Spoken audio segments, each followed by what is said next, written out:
தேனி மாவட்டம் ஆண்டிப்பட்டியில் கூட்டு குடிநீர் திட்ட குழாயில் ஏற்பட்ட உடைப்பால் சாலையில் குடிநீர் வீணாகும் நிலை ஏற்பட்டுள்ளது. 1 கிலோமீட்டர் தூரத்திற்கு மாநில நெடுஞ்சாலையில் தேங்கி நிற்கும் தண்ணீரால் வாகன ஓட்டிகள் பெரும் சிரமம் அடைந்துள்ளனர். 3 மணி நேரத்திற்கும் மேலாக குடிநீர் வீணாகும் சூழலில் நடவடிக்கை எடுக்காமல் அதிகாரிகள் அலட்சிய போக்குடன் உள்ளனர். கூடுதல் தகவல்களை செய்தியாளர் பாலமுருகன் வழங்க கேட்கலாம். பாலமுருகன், கூடுதல் விவரங்கள். வணக்கம் மோனிஷா.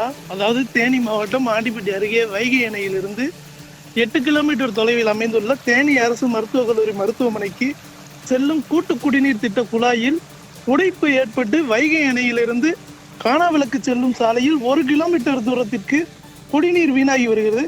கடந்த 3 மணி நேரத்திற்கு மேலாக சாலையில் லட்சக்கணக்கான லிட்டர் குடிநீர் சென்று வீணாகி வருகிறது. இந்த ஆண்டிப்பட்டி சேடப்பட்டி கூட்டு குடிநீர் திட்டம் மூலம் காணாவிளக்கு அரசு மருத்துவக் கல்லூரி மருத்துவமனைக்கு 6 லட்சம் லிட்டர் தண்ணீர் தினந்தோறும் வழங்கப்பட்டு வரும் நிலையில் இந்த குடிநீர் குழாயில் உடைப்பு ஏற்பட்டுள்ளதால் சாலையில் தண்ணீர் ஆங்காங்கே தேங்கி உள்ளது. இதனால் வாகன ஓட்டிகள் வாகனங்களை மெதுவாக ஓட்டி செல்லக்கூடிய நிலை ஏற்பட்டுள்ளது.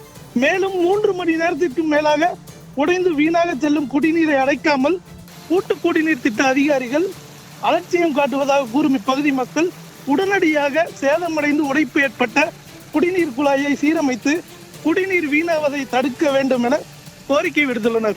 மோனிஷா. பாலமுருகன், தகவல்களுக்கு நன்றி.